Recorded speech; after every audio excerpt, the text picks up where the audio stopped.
Wait, you won't believe this fascinator is handmade. Just sit tight and watch the process. This is not what you think, oh. This stunning fascinator cost almost nothing to make. You won't believe how this stunning double layer beaded white brim satellite fascinator came out. Watch and see the process. So in this video, I will show you how to create a luxury looking fascinator like what you just saw on the screen, step by step, using simple materials, perfect for weddings, church, bridal events, and special occasions. If you love elegant and classy headpiece, this tutorial is for you. So let's get into the process video immediately. First step first is to get your base ready. That's what you put on the center of the satellite, the base. Remember, I've shared a video on how to mold your fascinator base, so you get to watch that if you do not know how to get that ready. Then we'll be needing millinery wire and tool net. Some people call it baby net. Okay, so first you have to determine how wide you want your brim to be, or how small you want your brim to be. So I'm using the first brim, the inner one. I'm using 60 inches, like your whole tape.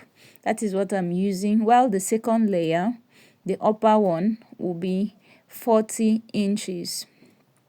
Okay, so after doing this measurement, you now bind your millinery wire together. I'm sure you're used to doing this already. You now bind it together to have a circle. All right, so let's get started. After measuring your millinery wire, you bind it together, and then you have to wrap it with either your bias or cord or the net or the black fabric that you'll be using for this design. All you need to do is just to cut it into a tiny long piece, and then wrap and wrap and wrap. Then you apply gum at the beginning. When you are doing the wrapping, you apply gum so that it holds it down for you. Then you go ahead and wrap it from the beginning to the end. This is a very long one. Remember, we're using 60 inches and 40 inches. So this is like the most tedious part of this design, okay?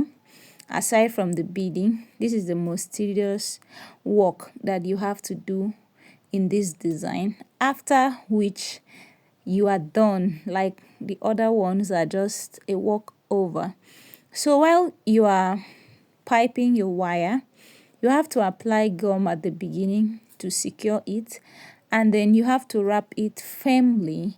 Remember, this is like the most important thing here, because if you do it loosely, it can like open and the wire will show. Remember, we are using a transparent knit, so you have to take your time and wrap this wire neatly and firmly.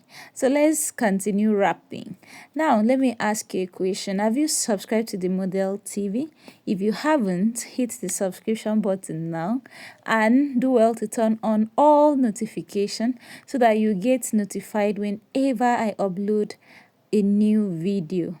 Normally I upload new videos every week, and if there's any particular design that you need ideas on how to get it done, you can comment in the comment section, drop the picture of the design and request for us to try it out, and I'll gladly do that with you. Okay, and don't forget to also comment if this tutorial video now adds any value to you. Just let me know in the comment section that the video is useful to you. Okay, it will encourage me to try more videos, knowing that you are learning from it. Now let's get back to our video. When you get to the end, like when you are doing the wrapping to the end, you also have to apply gum to secure the end. Okay, there are two ways to go about this. You can bind your wire before you begin to wrap it with your bias, your fabric, or tiny cords, or anything you're using to wrap the wire, and you can decide to begin wrapping it without binding the wire at the end. You place the two ends together and then wrap it all together. That being said, let's get to the next step. This, you spread the net, the tall net that you want to use, and then put the wire that you've wrapped inside and not a kind of bow. Bring everything together. Make sure you pick all parts of the net. You do not leave any part out, because if you do, you have to start afresh. So be careful to make sure that you pull everything together to the center and pull every part out, like stretch it before you now cut out the excess. Then you now get your thread, or perhaps the strands of this net. It all depends on you, but thread is preferable because it will not be visible. Okay, ensure that there is nothing, like no debris inside this net that you are packing, because that is how it will be after now, like when you tie it up and cut off the excess. Except you can start afresh, get another net, because definitely if you cut this one and finish, it may not be useful again. So you have to get everything right at the first time. Okay, so let me just tip this in. There are so many styles that you can design with this tool net now. As you can see, when you pull everything up like this together at the center, you can make any design from this. You can twist it to have a love shape. You can twist it to have like any shape at all. All you need to do is just to pull the center until you get your desired shape before you now tie the knot. But for this design, I just need a circle, and I don't want it to like give me any other shape, so I'm not really pulling it that much. Okay, so that I'll have my perfect circle.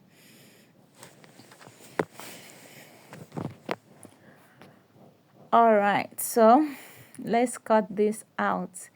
You have to cut it until you have nothing left.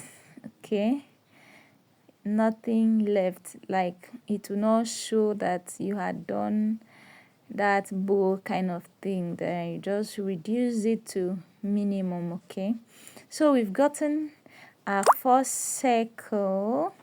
Now the second one is almost ready, so we put them together. All right, you see what I'm doing? I'm just cutting it out like such that nothing is left there, but be sure that you do not cut to the point of the thread that you tie. If not, you lose the net and start afresh. Okay, so you need to be very careful while doing this. I'll love to get some love, some likes, some shares from you. So go ahead and react to this video. Does it make sense? Are you learning anything? Let me hear from you in the comment section. So you see what I'm doing here? You have to place this thing on the center, so that you have like a perfect flow when you are doing the beading. Okay, you shouldn't be tilted to one side. One side shouldn't be bigger than the other side. You have to use your eye and do the measurement and ensure that it is centralized, such that you have the same size of space on both ends of the circles, or not both, all ends of the circle. Okay, to ensure that it is equal, the space left out is equal. Okay, since two of them are perfect circles, so I think this is equal. So now let's place the base.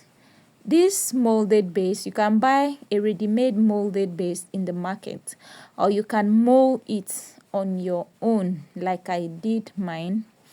In fact, the base was some other color, so I had to cover it with black. It was polka dot, so I had to cover it with black fabric, okay, to match what I'm doing right now. So let's attach this to the knit brim. You can use your candle gum to do the attachment. Just spread your candle gum on the base generously and put it there. It will stick automatically. But I didn't want to do that, should in case there is any need for me to detach that base and do some other thing. If you use candle gum, when you want to make such correction, you will not be able to use the knit again because the gum must have stain and mess the whole thing up. But if you are sewing it like I'm doing, if you want to detach it and do some other thing, you do that safely without stains. Just be careful not to tear the knit, okay? So I preferred sewing, and I'm doing that round, round, round. Okay, so now I'll tip you more. What I'm doing here, you can just decide to attach your Alice band to this side like this on the knit the way it is, and it's still perfect. You can still use it. But if you want to open the knit up such that you can access the base from this part, okay, you cut that center and pull out the knit, and then the cap, the base will now be your main, okay, base. You'll be able to touch it from the inside. I hope you understand what I mean. All right, so I'm trying to make sure that I do a perfect sewing such that everything is intact. And when you are done with all this, make sure you give the back a perfect finishing, neat. You use your elastic band, your ribbon, your pita charm, or your 1 or 2 inches bias to do a perfect finishing behind. I'm sure you know all this, but it's still good that I mention it. So this is how it looks like after we must have attached the base. That's how it looks like. So the next thing now will be to attach a bead. Should I call this bead or stone?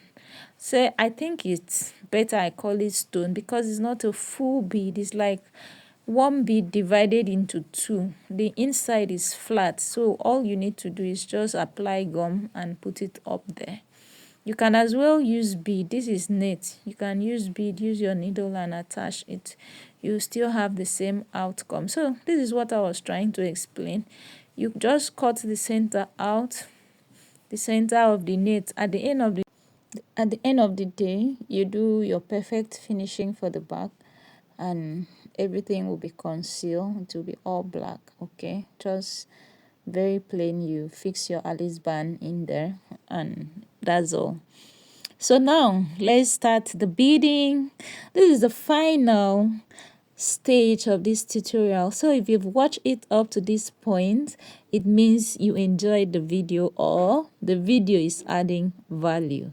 So let me have your like, your comment, your share, your encouragement of any kind, okay? So don't just leave without reacting to this video. Like a comment, okay? I'm waiting to hear from you. So like I earlier explained, this is half bead, so I call it a stone instead of bead because it's not like the regular bead. You just apply your gum and put it on the knit and it will stick. So this is the final outcome of the design. How do you see it? Is it like what we had on the picture? Let me hear from you in the comment section. Is it a hit or a miss?